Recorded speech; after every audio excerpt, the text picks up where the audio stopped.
ये बच्चा जंगल में खो जाता है। इसकी दादी इसको ढूंढ रही होती है और इसी जंगल में नाग नागिन प्रेम संगम कर रहे होते हैं कि तभी बच्चा वहां पहुंच जाता है। बच्चा नाग नागिन को प्रेम संगम में देख लेता है। बच्चा कहता, आंटी अंकल आप लोग यहाँ क्या कर रहे हैं? नाग नागिन के होश उड़ जाते हैं। इस बच्चे की इतनी हिम्मत की हमारी प्रेम लीला में बाधा डाली। ये दोनों पेड़ की ओट में छिप जाते हैं। नाग नागिन बच्चे को सजा देने की बात करते हैं। बच्चा पेड़ के पास जाने लगता है कि तभी नाग नागिन सांप का रूप ले लेते हैं। बच्चा जब पेड़ के पास पहुंचता है तो नाग बच्चे को काट लेता है। तभी बच्चे की दादी आ जाती है। नाग नागिन भाग जाते हैं। बच्चा जमीन पर गिर जाता है। दादी बच्चे को लेकर पास के शिव मंदिर में ले जाती है, जहाँ एक बाबा बच्चे का हाथ देखता है। बताता है, आपका चिराग तो बुझ गया। दादी रोते हुए भगवान से प्राणों की भीख मांगती है। बाबा कहते, एक रास्ता है, वो भी कांटों से भरा है। बाबा अपनी बीन उठता और बजाने लगता। नाग के कानों तक आवाज पहुंची तो नाग सांप बन जाता और मंदिर की तरफ खींचा चला आता। नाग अपने असली रूप में आ जाता है। तब बाबा कहते, तुम बच्चे की जान कैसे ले सकते हो? जान लेना इस भगवान के बस में है। तुरंत इस बच्चे का जहर निकाल। बाबा फिर बीन बजाने लगते हैं। नाग सांप बन के बच्चे का जहर निकलने लगता है। जहर निकलने के बाद नाग के प्राण निकलने लगते हैं। नाग बच्चे का जहर निकालने के बाद मंदिर से बाहर आता कि उसे अपनी मृत्यु दिखने लगती और नागिन के गोद में अपनी अंतिम सांस ले रहे होते हैं। सारी बातें नागिन को बताता है कि कैसे उस बाबा ने मेरे प्राण उस बच्चे के शरीर में डाल दिए, कैसे हमारी रास लीला की रात मेरे लिए काल की रात बन गई। यही कहते नाग अपने प्राण नागिन की गोद में त्याग देता है। नागिन की आंख में आंसू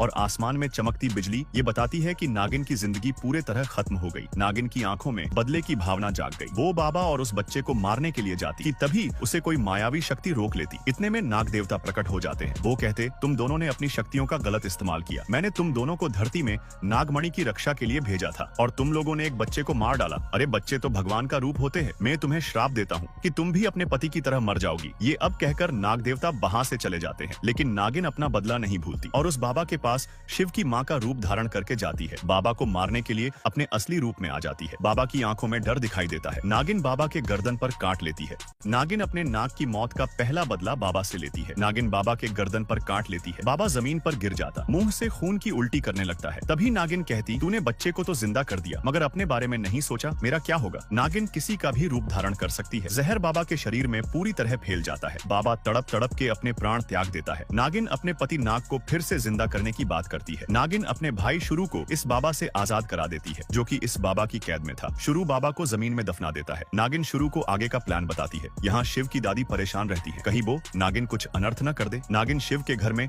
मोहिनी बन के रहने लगती है। तभी दादी नागिन को शीशे में देख लेती है। दादी चुपके से वहां से चली जाती, मगर नागिन दादी को देख लेती है। दादी भाग के अपने कमरे में पहुंच जाती। वो शिव की माँ शक्ति को बुलाती है। दादी नागिन के बारे में शक्ति को बताने की कोशिश करती, मगर वो डर जाती है और उनकी तबीयत बिगड़ने लगती है। शक्ति दादी की दवाई उठाने जाती, तभी नागिन शक्ति के कमरे की कुंडी मायावी शक्ति से लगा देती है। यहाँ नागिन का भाई शुरू अपना रूप बदलाकर दादी का गला दबाने लगता है। नागिन का भाई शुरू अपना रूप बदलकर दादी का गला दबा देता। पास में रखे गमले को दादी शुरू के सिर पर मार